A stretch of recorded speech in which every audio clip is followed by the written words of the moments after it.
What's going on, guys? Chris from AutoAcademics here, and as you can see, this is not AutoAcademics' typical video, but I figured I'd try something a little different, something a little more impromptu, more of a vlog type scenario than our usual more polished video reviews that we put out. So, as you guys know, if you've been watching the channel for a while, you know that I'm a car guy, that I like driving cars, and I especially like driving cars on the track as well, but track time is expensive. I don't have a track car, they're expensive, so typically the only time that I get to drive on the track is when a manufacturer invites AutoAcademics there, and that only happens a couple times a year at best. So that means that I have to try and figure out ways to get my driving and racing thrills some other way. And the way that I do that is through sim racing. So what I've got here today is my sim racing rig, and I wanted to just share that with you guys because I figured some of you might actually be into sim racing as well. And if not, who knows, maybe you might be interested in getting into sim racing. But either way, I thought it might be fun, might be interesting to share my rig with you and, do something just a little bit different. So, as you can see right here, this is a playseat racing rig. I've had this rig probably a good 6 or 7 years at least. So you'll notice that, those of you who were into it, you'll notice that this stuff is a little bit on the old side. But that's alright. So, again, starting off with the playseat racing rig, or seat, chassis, whatever you want to call it. It is decent enough. It's not one of the highly rigid type rigs. It's, I guess, more of just a consumer-like entry-level rig, but it was something that's worked really well for the components that I have, and it's a nice race seat. Feels good. It's supportive. It's comfortable for getting lots of races in, and it has all of the things that I need as far as a place for the pedals to mount. You've got your shifter mount, and then as well as the wheel mount. So beyond that, going from the seat itself, we'll move to the wheel. The wheel here is a Fanatec CSR. It's not a super high-end version, but it was a very nice version 6, 7, 8 years ago. And so, it's got force feedback. You can make all kinds of adjustments. It works with Xbox 360 as well as with PC. I started doing my sim racing on Xbox 360, which is why I got it. And then when things switched over to Xbox One, I realized that this rig would no longer work, or this wheel would no longer work with Xbox One. So that was when I switched over to PC racing, and I haven't looked back. So this is the Fanatec CSR racing wheel. I have the Fanatec CSR pedals as well. They don't have load cell brake pedals or anything like that. They're kind of basic pedals, but they've done the job well. They allowed me to, upgrade a little bit more into sim racing. I started off with some cheaper wheels and pedals prior to this. So this allowed me, though, to get a little bit more involved into the hobby, and it's been pretty good. Over there, I've got the Fanatec Porsche 911 shifter. Again, it's a 6-speed with reverse shifter.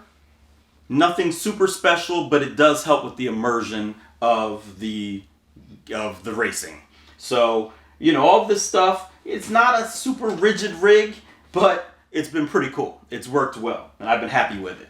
Most recently, I've added in a butt kicker, and that has definitely added some immersion to my setup as well. What that does is it works with the sim racing games, and it puts in vibrations to help to mimic some of the effects and the feelings that you might get in real life. So you can feel when your tires are slipping, you can feel when your analog brakes kick in, you even get the rumble of the engine. You can program it so that it gives you the banging of the shifts. Like when you guys saw when actually, you haven't seen that video yet. because I haven't put it out. It'll be out soon though. So anyway, when I'm driving muscle cars and things like that, and you're on the throttle hard, you hit the paddle shifters, it bangs into the next gear. That's what the butt kicker can help to simulate as well. So that in a nutshell is my rig. But guess what? That's not why I brought you here today. I didn't bring you here to take a look at some 8-year-old racing gear that I have. I brought you here today because I wanted you to experience a new unboxing of sim racing gear. Let me bring some stuff out to you. Now, I've been in the Fanatec ecosystem for a while. I enjoy their products. They've worked well for me, and they've always given me this immersion that I like. This stuff was good, but I'm ready to boost it up just a little bit. I'm ready to see if I can kick that immersion level up just a little bit more. And again, since I can't afford a track car, this has been a nice way to do it. So, right here in this box, you guys are going to experience this unboxing with me. Now, mind you, I've never done an unboxing before, as you can probably see, at least not on camera. So, bear with me. But in this first box, I have the Fanatec. Oh, let's see if I can get that to you guys. Club Sport Pedals V3, version 3. Okay? So, let me go ahead and slide this out of the box. I'll try and keep you guys in frame here.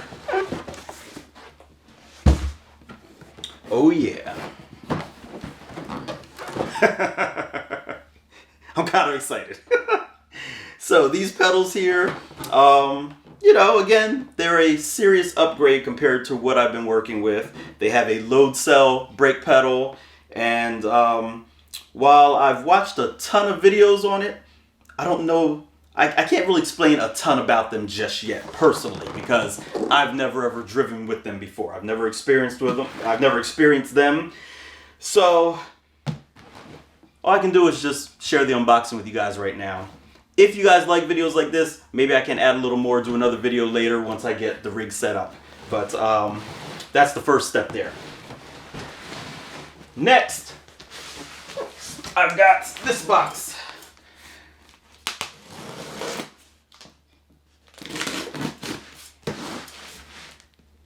This box has the Fanatec Club Sport Shifter SQ.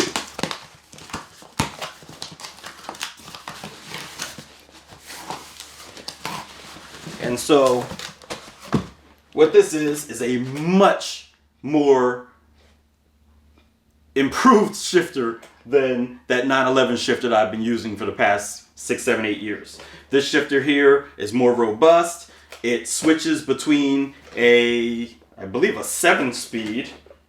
I think it's 7-speed. I know you guys will correct me in the comments if it's not 7-speed. But it switches between that and a sequential shifter. Now that one came with a sequential shifter as well, but again, very lightweight stuff. This stuff is much more robust, much more realistic. All right.